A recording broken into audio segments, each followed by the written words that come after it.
right? Including areas that he hasn't actually militarily engaged or has seen enough success in.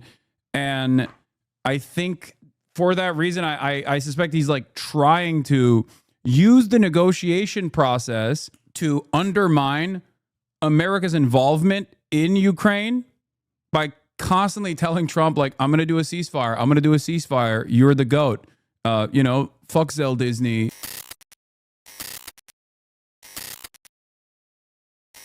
President Donald Trump and Russian President Vladimir Putin have both been reacting positively after they spent 2 hours talking on the phone.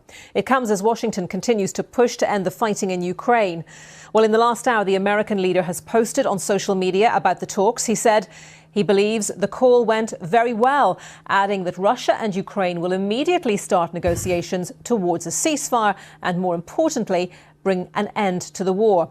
He went on, the tone and spirit of the conversation were excellent, before adding that Russia wants to do large-scale trade with the United States when this catastrophic bloodbath is over. And I agree. Vladimir, stop. That's what he said. Let's go straight to our correspondent at the White House, Nomia Iqbal. Nomia, just to be clear, first of all, we're talking here about negotiations about a ceasefire, not negotiations exactly about ending the war permanently. That's correct. And there's no breakthrough, I would say, in those peace negotiations. And I would say that... Dude, Chuck Schumer is set to intro a bill that would forbid a foreign plane to be used as Air Force One. The bill would prohibit any taxpayer funds to be used to retrofit any sort of foreign-owned aircraft for presidential use. Oh my God, dude. Oh my God. This is the most smoke I've ever seen from Chuck Schumer. This is what activated him. This is what activated Chuck Schumer. I'm losing my mind. Dude, please do this for unjustifiable detentions, or the fact that Trump is actually trying to take away due process, or any number of different things. Like, why was he bombing Yemen? Investigate that. Why was he bombing Yemen without congressional approval? That's a fucking foreign nation, dude. Why are we bombing a foreign nation? Of course, Chuck's never going to do that, because obviously all of those things are mostly in line with Israel's interests on U.S. politics, and Chuck Schumer is a AIPAC-backed attack dog for Israel as well. But goddamn, dude, the GOP just failed, luckily, in their first attempt to cut up to $800 million in Medicare funding, or $800 billion. $800 million, right? Or is it $800 billion? I don't know anymore. God damn it! It's just like they are actively trying to undermine Medicare funding and Medicaid funding. $800 billion. Sorry, $800 million. Hold on. Here's from the Kaiser Foundation. Putting $880 billion in potential federal Medicaid cuts in context of state budgets and coverage. It is $880 billion, not even $800 billion. Okay? I'm Brandonizing myself. The GOP is entertaining the $180 billion in potential federal Medicaid expenditures. And this is what Chuck Schumer is focusing on. Are you fucking serious? Oh my God. And not only that, but also, once again, laughable notion here, but imagine if he had this level of smoke for Trump's endless support for Israel, for example. Like, Israel is doing a genocide. Imagine a world where Chuck Schumer was turning around and going, why is Mango Mussolini aligning with another fascist in Israel and doing a genocide with our taxpayer funds? Why is that happening? There are a million different things that he could be tackling at the domestic level, or a million different things he could be tackling from a partisan angle on the foreign policy front. And yet he's not doing any of that. He's just still like, the Qatar jet, that's a good angle of attack. Like, no one cares. That President Trump portrayed this conversation more positively than Vladimir Putin did. He talked about possible future peace agreements. Donald Trump said that he said that, as you mentioned there, the conversation was warm and friendly, but he focused a lot more on the economic benefits that might be in store for Russia and Ukraine when the war ends. Essentially, what it sounds like is President Trump is saying it's up to both sides to work it out and essentially come up with the conditions for for a negotiation, for a ceasefire, and ultimately to end the war. And it's up to them to decide. And so it's not really the US walking away. It sounds like they will continue to push both sides to work it out. But ultimately, he's letting them decide. And that's where I think there is that huge challenge, because we know that there are things that Russia will not concede on, and there are things that Ukraine will not concede on. Mr. Trump did say that he has informed President Zelensky as well as other key allies, including the European Commissioner, about the phone conversation. But as I say, there was no major breakthrough in that conversation, and I don't think there was expected to be.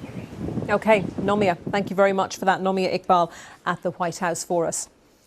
Well, the Russian leader has also been speaking about that conversation. President Putin said it was, in his words, very informative and quite a frank talk. Take a listen.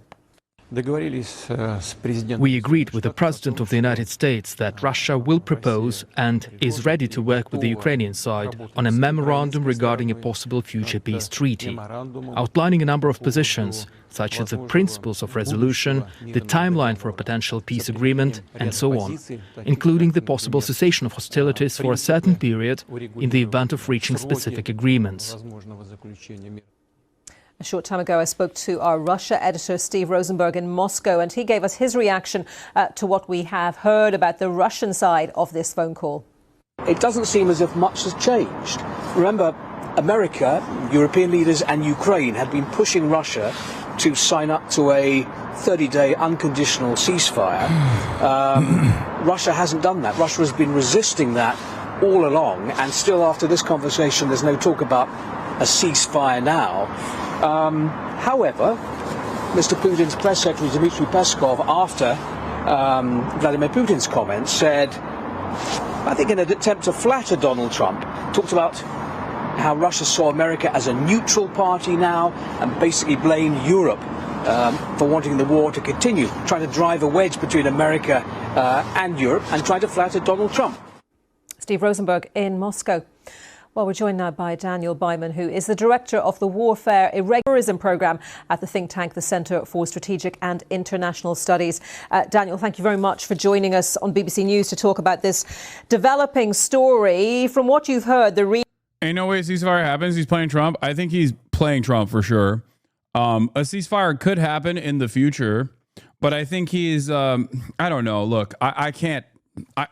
As you guys know, I don't make predictions on Vladimir Putin. Okay, Adolf Hitler does what he fucking wants to do, but looking at the way he's moving, at least on the battlefront, I think he's looking to position himself further and further inside of more Eastern Ukrainian territory before he's willing to concede on a ceasefire. Because from what I understand, I try to read the tea leaves to the best of my ability, as many people do in this process. It's very hard to know what's exactly Putin's ambition here. He's generally an untrustworthy person. He is. Please stop making predictions. You're too on the ball. No, I'm not making predictions, but what I'm seeing from what he's doing is I think he wants further and further incursion into Eastern Ukrainian territory.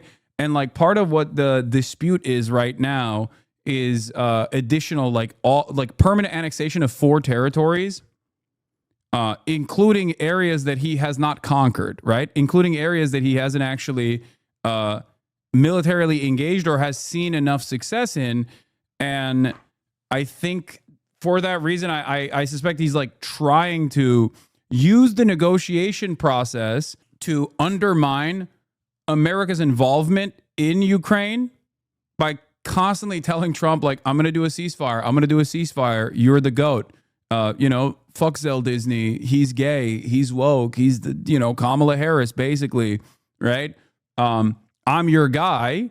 And I think he's using the positive feelings and positive association that Trump has with him for some reason in an effort to claim that he's interested in a ceasefire, while simultaneously getting a lot out of like lowering the aid that the American government has for Ukraine. And this obviously weakens Ukraine's position on the battle lines. And this allows Russia to actually use the fake negotiations that they want to engage in to basically push further into Ukraine. I think that's what's going on. And eventually there will probably be a ceasefire if Vladimir Putin is able to take over more Ukrainian territory, push Ukraine into a worse position overall. Even though I can't comprehend how much worse Ukraine's position could get here in this process, because Donald Trump's ceasefire negotiation that he brought forward at this stage is literally awful for Ukraine. It basically offers de facto recognition of conquered territory to Russia and a legal recognition of annexed territory in Crimea. And on top of that, it's a mineral deal for America to extract rare earth minerals from Ukraine. It's got it all. It's horrible. And Putin is still saying no. And it seems to me like the reasons as to why he's saying no is because he wants 4 additional territories to be covered in this ceasefire negotiation, and maybe even a disarmament of Ukraine, which is ridiculous. Okay? A disarmament of the Ukrainian forces is an absolutely insane demand to make. I don't even know if that's like presenting as something that he wants, or he is doing the classic art of the deal, where he puts out a lot of ridiculous demands and then scales back on some of those demands in order to make the rest of his demands that are also still ridiculous look less ridiculous by comparison. Yeah. Russia is not saying anything about wanting a ceasefire. They're winning on the battlefield. That's not true. That's not true either. Russia has absolutely claimed that they want a ceasefire, Sally Hemings. This is not true. You're saying this because Russia is not showing that they're interested in a ceasefire now, but they absolutely have said that they wanted a ceasefire. That is 100% false. They said it, and I think they're using the ceasefire negotiations as a way to cut the relationship, as a way to cut into the relationship that America has with Ukraine. Okay? That's what I think is going on. I think they're just fucking lying. Yeah, they wanted a ceasefire when they were losing, and they still have maintained the position that they want a ceasefire. It's just that they want peace to be no NATO, disarmament of Ukraine, and recognition of the territories they can demand because they won the war, is what you're saying. Except the reason why they're quote unquote winning the war, which again is incredibly costly. I think a lot of people forget how costly this has been for Russia as well. Okay, this is an incredibly costly endeavor for Russia too. They cannot permanently occupy these areas. I don't even know how they're going to try and maintain the annexed territories inside of eastern Ukraine. I think there's going to be a fuck ton of terrorism. There is going to be tremendous insurgency inside of the captured territories, an insurgency that will also bear fruit even internally in like Moscow and shit. When you have freedom of travel, freedom of movement from annexed Ukrainian territories into the rest of into the rest of fucking Russia, you're going to see a shit ton of angry people that are going to do terrorism. How much terrorism has there been in Crimea? That is not a comparison. That is not an accurate comparison, because look at the ways in which they took over Crimea and the ways in which they are trying to desperately hold on to eastern Ukraine. That's the reason why there is no comparison there. They want 4 territories that combined have a pre-war population of over 1 million to 2 million population. They didn't win/lost for a 30-day ceasefire. That's not going to happen. Yeah, I think the reason why, the reason why Russia is doing this is literally because Vladimir Putin knows he can manipulate Donald Trump. He knows he can manipulate Donald Trump because he's he has good favor from Donald Trump in a way that like Brandon never would have even entertained. Okay. But also on top of that, he knows that Trump rose to prominence, rose back into power by claiming he was going to pack up this Ukraine stuff. He has actively been able to change the minds of a lot of people in the base of the Republican Party into having favorable opinions over Russia, which is crazy. Okay. Like Republicans broadly don't want to keep giving money to Ukraine. They see it as like a partisan issue. Ironically enough, this is why I always try to get the Democrats to hit this from a partisan angle as well with Israel, to be like, Republicans want endless money to go to fucking Israel. What is that about? You know what I mean? That's a great way to start the conversation, because you're leaning on American selfishness and American individualism and American exceptionalism in a way to greatly, in a way to, one, present yourself as earnest and actually for peace, while simultaneously hit the Trump administration in a way that truly would hurt. Republicans have done this successfully, partially due to, I guess, like a little bit of FSB involvement, and partially due to the same motivating principles that I explained of like selfishness and not wanting to fucking continue giving money to Ukraine. So, is it not true that Zelensky's political career is based on the war continuing, just like in Israel? The Chapo ep with the Ukrainian reporter was very enlightening on this topic. I mean, I think Ukraine is fucked regardless, whether it's still Zelensky continuing the war or not.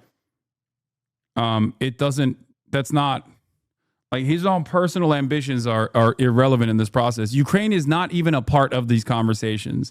Anyone that tries to tell you Ukraine is a major player in these conversations, I think is wrong. People get mad at me for saying this, but I don't, like, I think his opinion is worth nothing in this process.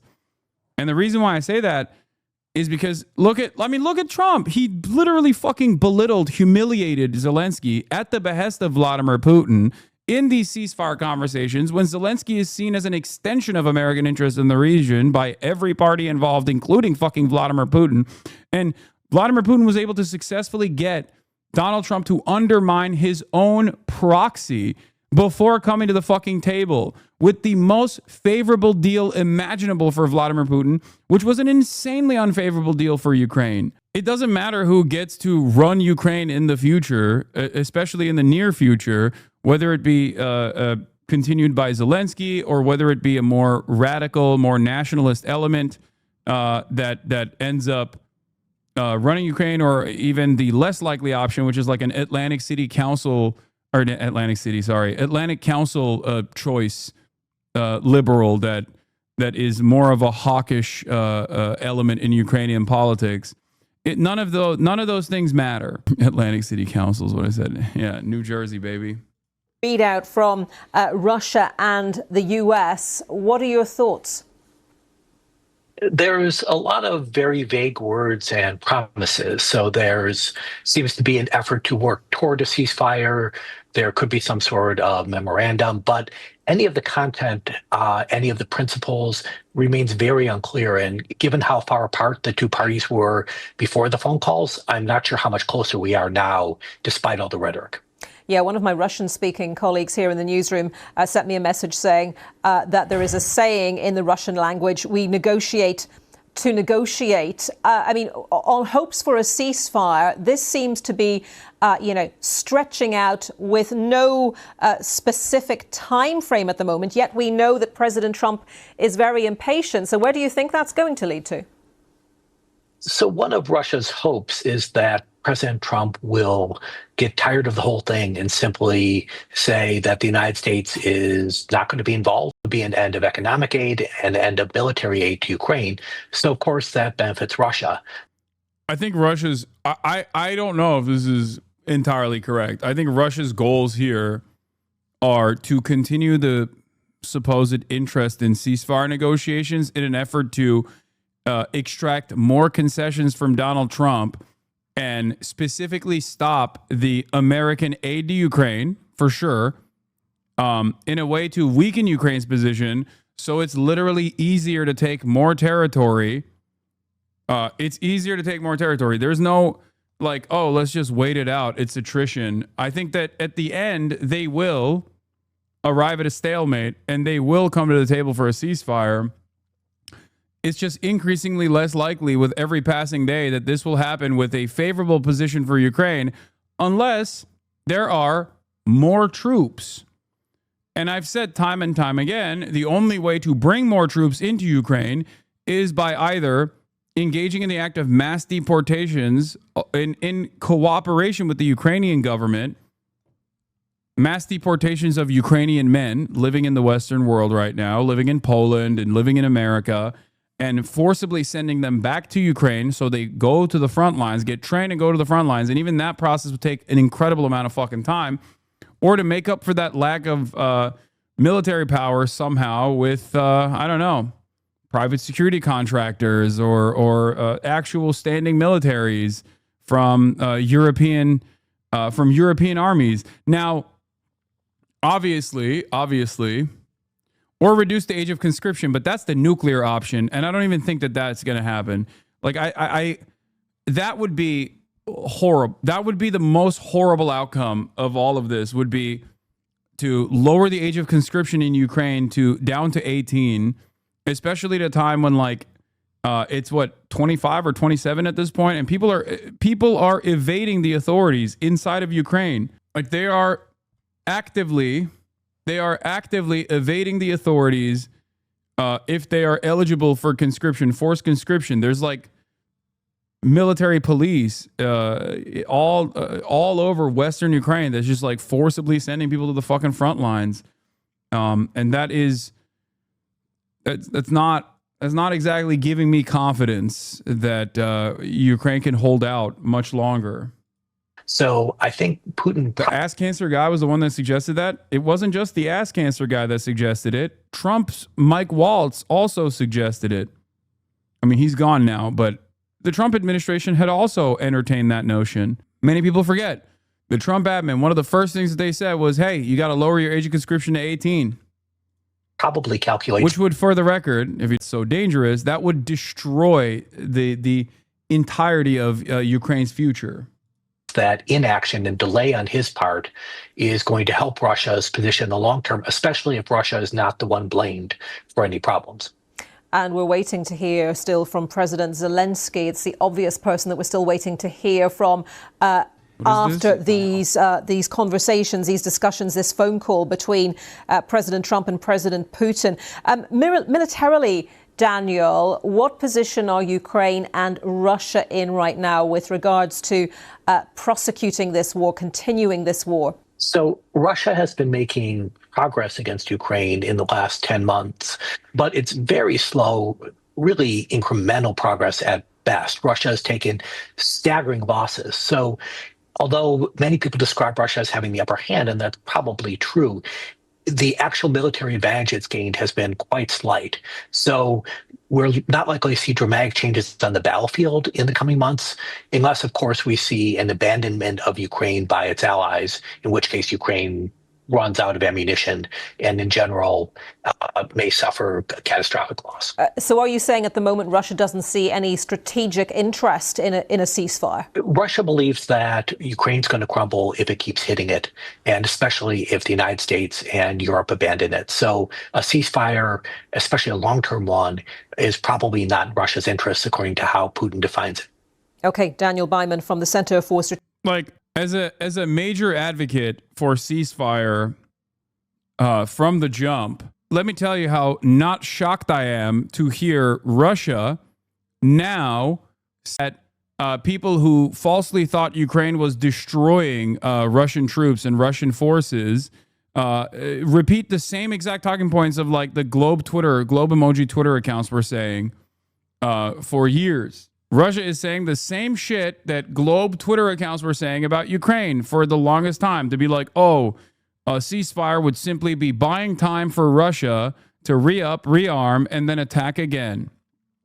Now Russia is saying that about Ukraine for the prospect of a ceasefire, where they're like, oh, a ceasefire without disarmament implies that you're just simply trying to re-up and rearm so you can attack Russia harder, re-up and rearm Ukraine. Ridiculous. Had to use a ladder a few days back to avoid the conscription teams. Regarding age decrease in autumn, there's going to be a soft way in which The age is going to be decreased. Mandatory military training for university students, after which you become a reservist.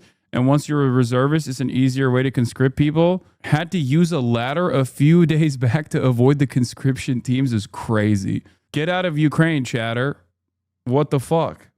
I mean, I know it's like probably impossible at this point. You have to bribe your way out, I suspect.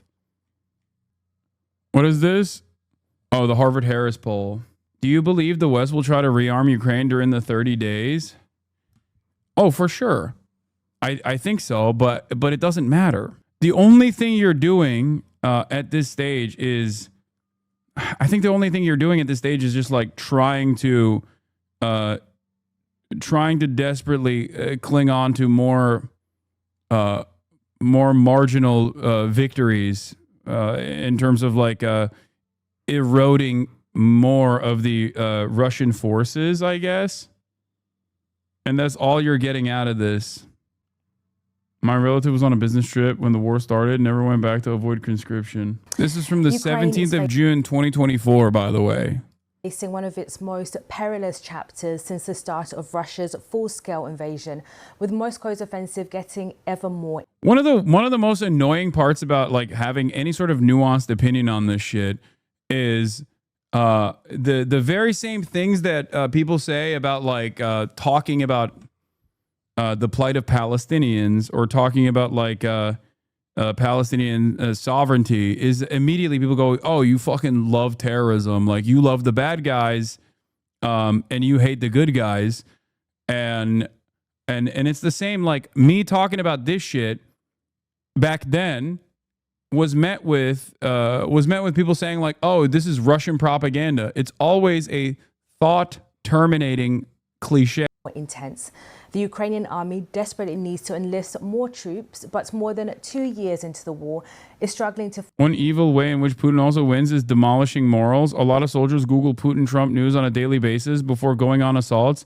It's in their phone search history. Sad stuff. Had a bet with my friend, which they lost because they thought Trump would wrap this up in 100 days coming into office. Yeah, there was 0% chance. There was 0% chance Trump was wrapping this up because he has... Dude... The greatest example here is Israel. Trump has an endless amount of power over Israel. Trump does not have a lot of power over Russia. Obviously, the maximalist position, but not even the maximalist position, but close to the maximalist position of resisting against Russia happened under the Brandon administration, and that didn't actually yield the results that people thought it would get. Trump has no motion with Russia. There's not really anything he can do. It ends when Russia says it ends. Like, we've already maxed out on the fucking sanctions against Russia.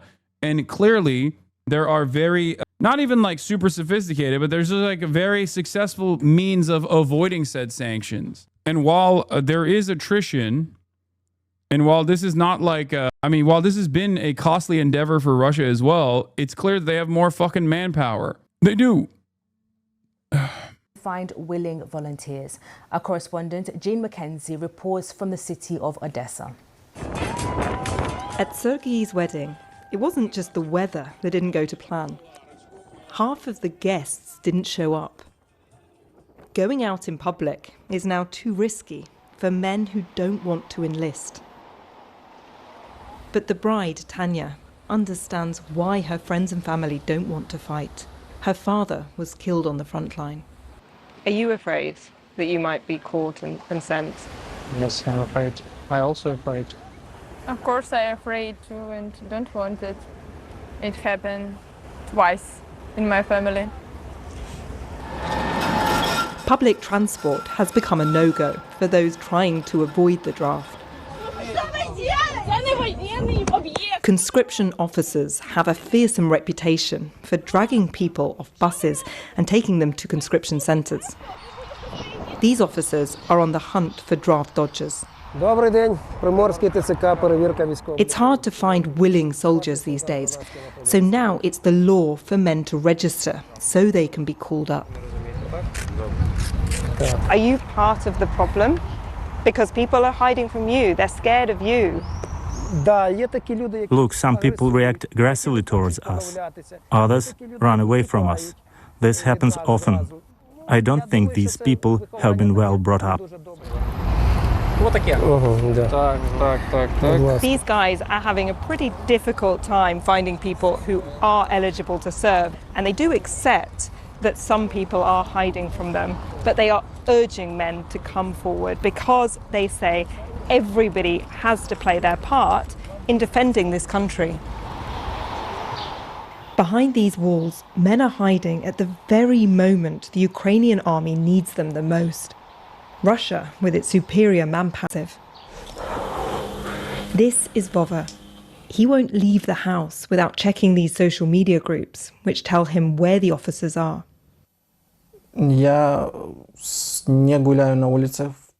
I don't walk outside at all now, unless I'm with my daughter, because they don't take people with their children. The Ukrainian army says that it needs people like you to fight if it is to win this war. I'm not a military person. I've never held a weapon. I don't think I'd be useful on the front line, but I know if I get drafted, this is where I'll be sent. These men who are hiding, I don't consider them men. What are they waiting for? Vlad was badly injured serving on the front line. If we run out of men, the enemy will come to their homes, they will rape their women and kill their children. Recruitment posters line the streets of Odessa. The message, together to victory. But Ukraine is now divided between those who are prepared to fight and those who would rather run or hide. This, by the way, is from a year ago. Okay, it was from a year ago. And when I was saying, like, there is the same appetite that once existed for continuing the fight is long gone due to what the battle lines look like, due to the attrition kicking in, due to the lack of manpower in Ukraine. This is what I'm talking about. This is also part of the reason why Donald Trump keeps saying, you have no cards, you don't own the cards, you don't have the cards, all this shit. Okay? To be fair, what we see here is just for the camera team. I see dozens of videos daily where they force people, men in vans, sometimes leaving their children on the street. Yeah, I'm sure it's gotten worse.